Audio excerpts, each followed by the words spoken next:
Secretary of State Marco Rubio, who joins us from Miami, Florida.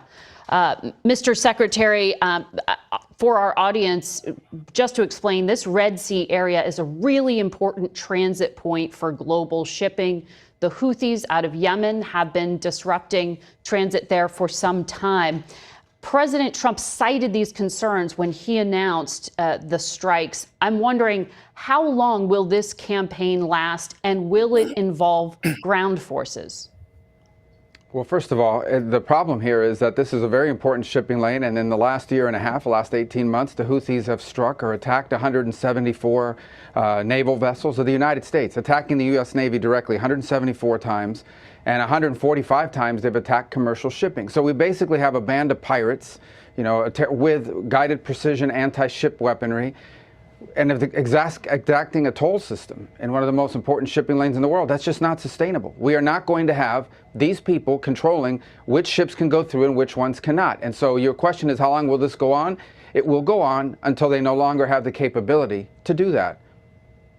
Well, what does U.S. intelligence tell us at this point? Because the U.S. had been conducting strikes for some time, but has not stopped the Houthis. So what's going to be different right now? Do you have more fidelity in the intelligence that would make this more successful? Well, those strikes were retaliation strikes. So they launched one missile, we hit the missile launcher, or we sent something to do it. This is not a message. This is not a one-off. This is an effort to deny them the ability to continue to constrict and control shipping. And it's just not going to happen. We're not going to have these guys, these people with weapons able to tell us where our ships can go, where the ships of all the world can go, by the way. It's not just the U.S. We're doing the world a favor. Yeah. We're doing the entire world a favor by getting rid of these guys and their ability to strike global shipping. That's the mission here, and it will continue until that's carried out. That never happened before. The Biden administration didn't do that. All the Biden administration would do is they would respond to an attack. These guys would launch one rocket, we'd hit the rocket launcher. That's it. This is an effort to take away their ability to control global shipping in that part of the world. That's just not going to happen anymore. And this will continue until that's finished. It could involve ground raids? Well, those are military decisions to be made, but I've heard no talk of ground raids.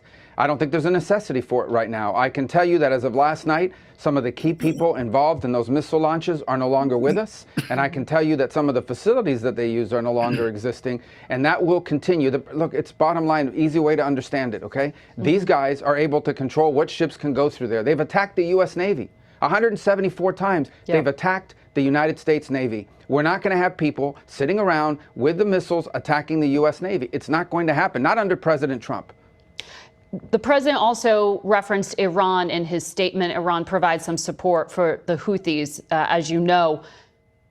Put this in context for me, because U.S. intelligence has been suggesting for some time that Israel has the desire and intent to conduct an attack on Iran's developing nuclear program in the coming months. President Trump has extended an offer for negotiations. Have you heard anything back from Iran? Is this strike in Yemen a signal to Iran? This strike in Yemen is about their ability, the ability of the Houthis to strike global shipping and attack the U.S. Navy, and their willingness to do it. 174 times against the U.S. Navy, 145 sometimes against global shipping. That's what the strike is about. What we can't ignore, and the reason why the president mentioned Iran, is because the Iranians have supported the Houthis. They provided them intelligence, they provided them guidance, they provided them weaponry. I mean, there's no way the Houthis, okay, the Houthis would have the ability to do this kind of thing unless they had support from Iran. And so this was a message to Iran. Don't keep supporting them, because then you will also be responsible for what they are doing in attacking Navy ships, in attacking global shipping. They also get support from Russia, potentially, which you leverage sanctions in regard to. But I want to ask you about tariffs, because you were just in Canada this past week.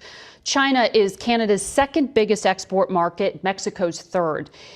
In this ongoing trade back and forth the U.S. is having, isn't there a risk that China will ultimately be the winner? If it's too costly to deal with the United States, won't they benefit? Well, actually, China and Canada are involved in a mini trade war right now. In fact, the Chinese have imposed a bunch of tariffs, reciprocal or retaliatory tariffs on Canada after Canada imposed tariffs on them. So here's the way everyone needs to understand this, okay? The president rightfully believes that the balance of global trade is completely off kilter. For 30 or 40 years, we have allowed countries to treat us unfairly in global trade, much of it during the Cold War because we wanted them to be rich and prosperous because they were our allies in the Cold War. But now that has to change. You look at the European Union. The European Union's economy is about the same size as ours. It's not a low-wage economy. It's very comparable to ours in terms of its composition and so forth. Why do they have a trade surplus with us? So what the president is saying is two things. Number one, there are critical industries like aluminum, like steel, like semiconductors, like automobile manufacturing that he rightfully believes, President Trump rightfully believes the U.S. needs to have a domestic capability. And the way you protect those industries and build that capability is by ensuring that there's economic incentives to produce in the United States. The second is global, and that is we are going to put tariffs on countries reciprocal to what they impose on us. And so this is a global. It's not against Canada. It's not against Mexico. It's not against the EU. It's everybody.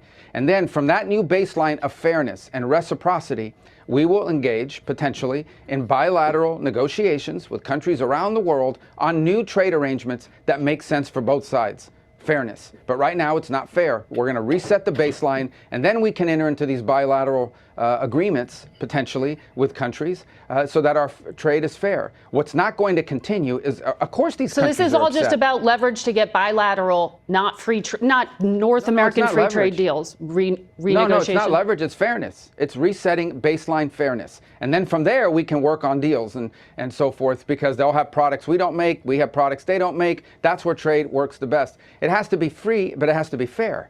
And right now it's only free on one side, and it's not fair for the other side. Well, you know, it's an sir, unsustainable position. The ad hoc nature of these policy announcements and pullbacks are causing concern in the marketplace, as we saw this past week. So I heard you describe what seemed like a strategy to get to negotiations on a bilateral front. You also seem to you say this was national security minded, but then we also see comments by the president of like 200% tariffs on champagne. That's not a critical industry for the United States. That seems more emotional. No, that's called retaliation. That's what happens in these trade exchanges. They're going to increase tariffs on. They already have high tariffs. They're going to add more to their tariffs. Fine. Then we'll have to find something to. I mean, you tell me. I mean, Canada's going after whiskey and orange juice and in retaliation. Yeah, exactly. So that sounds pretty petty to me as well. So what's the difference? The point is, I get it. I understand why these countries don't like it, because the status quo of trade is good for them. It benefits them. They like the status quo. We don't like the status quo. We are going to set a new status quo, and then we can negotiate something, if they want to, that is fair for both sides. But what we have now cannot continue. We have deindustrialized this country.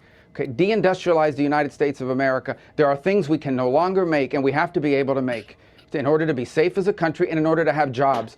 That's why we had a Rust Belt. That's why we've suffered all these important jobs that once sustained entire communities, wiped out by trade that basically sent these factories, these jobs, this industrial capability to other places. That cannot and will not continue. President Trump, this is no mystery. He's been talking about this since the 1980s, actually, even before he was a political figure. This is going to happen, and it's going to happen now.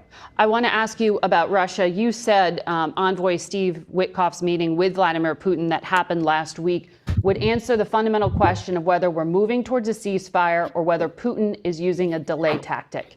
You spoke with Sergei Lavrov, the foreign minister, yesterday. Is this a delay tactic?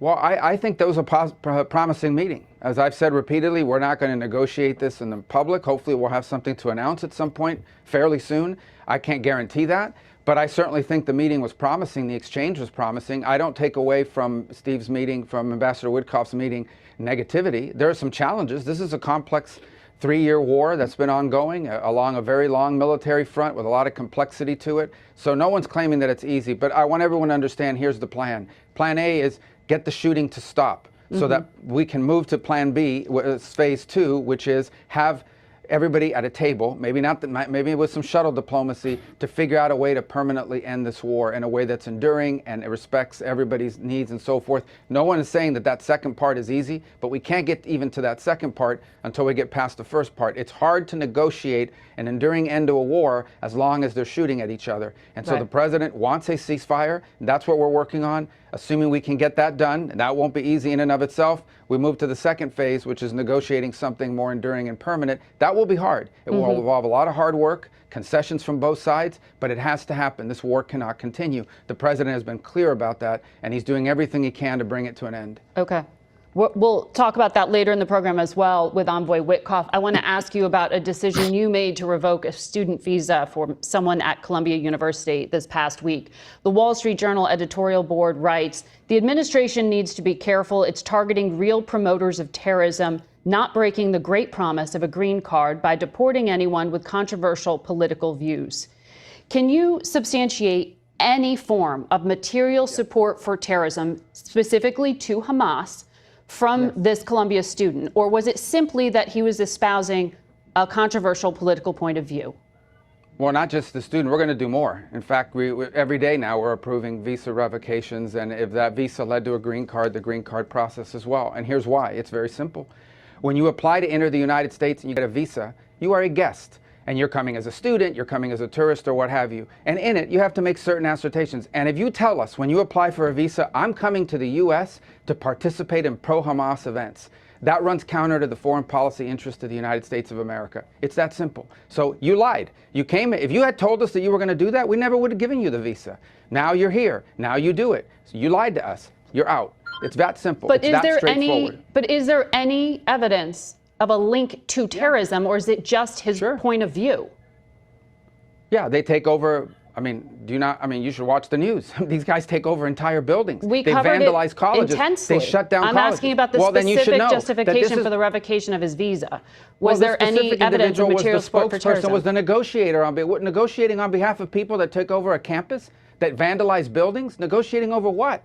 That's a crime in and of itself, that they're involved in being the negotiator, the spokesperson, this, that, the other. We don't want it. We don't need these people in our country. We never should have allowed them in the first place. If he had told us, I'm going over there and I'm going over there to become the spokesperson and one of the leaders of a movement that's going to turn one of your allegedly elite colleges upside down, people can't even go to school, library buildings being vandalized, we never would have let him in. We never would have let him in to begin with. And now that he's doing it and he's here, he's going to leave, and so are others, and we're going to keep doing it. And by the way, I find it ironic that a lot of these people out there defending the First Amendment alleged free speech rights of these Hamas sympathizers, they had no problem, pressuring social media to censor American political speech. So I think it's ironic and hypocritical. But the bottom line is this. If you are in this country to promote Hamas, to promote terrorist organizations, to participate in vandalism, to participate in acts of rebellion and riots on campus, we never would have let you in if we had known that. And now that we know it, is it only you're going to leave. pro-Palestinian people who are going to have their visas revoked, or are other points of view as well? No, I think anybody who's here in favor. Look, we want to get rid of Tren de Aragua gang members. They're terrorists too. The president designated them, asked me to designate, and I did, as a terrorist organization. We want to get rid of them as well. We don't want terrorists in America. I don't know how hard that is to understand. We don't want people in our country that are going to be committing crimes and undermining our national security or the public safety. It's that simple. Especially people that are here as guests. That is what a visa is. I don't know where we've gotten it in our head that a visa is some sort of birthright. It is not. It is a visitor into our country. And if you violate the terms of your visitation, you are going to leave.